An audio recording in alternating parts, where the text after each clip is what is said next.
Hey guys, welcome back to my channel, and in this video I want to show you how one line of code was basically choking my whole game engine speed. So let me go over the presentation. How a simple optimization boosted performance from 26.7 milliseconds to 16.7 milliseconds. So the problem. My engine was CPU bound, and if you see here, my frame time for the CPU was 26.7 milliseconds, and my GPU frame time was 7.6 milliseconds. Obviously, this is not good at all.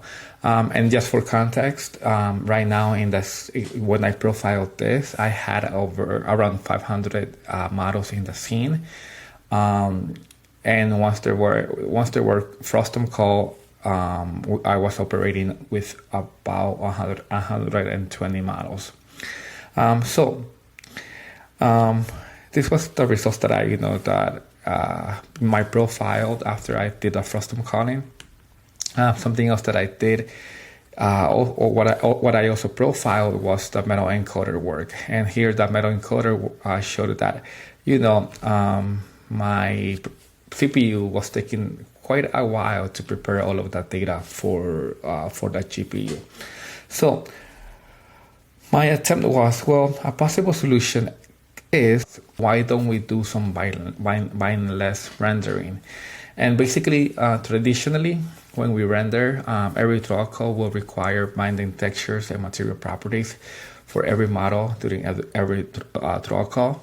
And with bindless rendering, what we do is that all of the resources are stored in a single argument buffer. And then during the draw call, instead of rebinding all of this data, we just pass an index to the particular buffer. I worked on this for like about 2 days. I modified my game engine, everything, and I was expecting my FPS to increase. However, it didn't. It did not move an inch. So I wonder, what's going on? It turns out that I was still CPU bound at 27.2 milliseconds. And looking at the metal encoder preparation, it actually got worse. It went from 14 to 17 milliseconds. And at this point, I was like, okay, what's going on here? But I dig deeper into Xcode instruments tools, and I found something very interesting.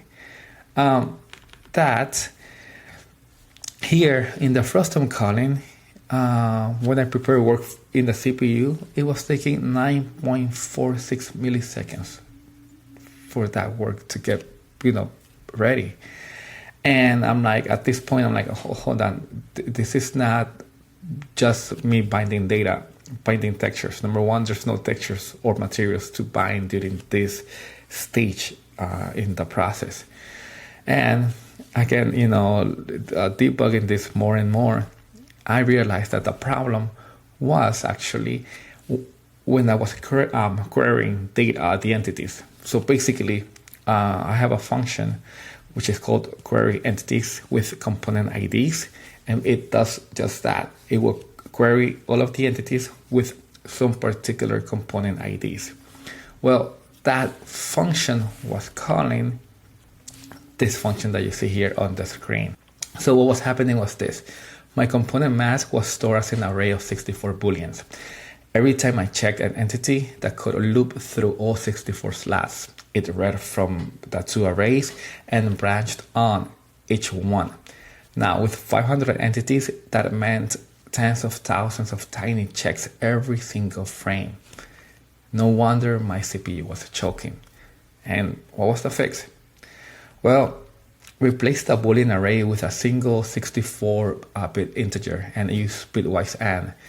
And that basically collapsed the entire check into just 2 instructions. And here's basically the function that I replaced it with.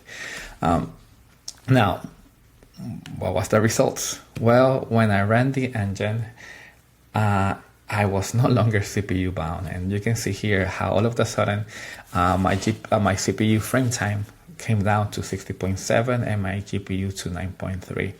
And I was running at 60 FPS or 16.6 milliseconds. Well, 16.7 milliseconds in this instance. And that little line fixed everything. And I was very happy for that. Now here's a video of the engine running at 16.6 milliseconds per frame. Now this is great, but I did end up seeing some flickering when I was testing out the engine, and I'm gonna try to fix that this weekend. All right, guys, thank you for watching this video. I hope you enjoyed it. If you did, please click that like button. And also, I'm gonna be working on occlusion calling, so if you want to know, how that went, subscribe so that way you get notified. Thank you guys, and I'll see you guys next time.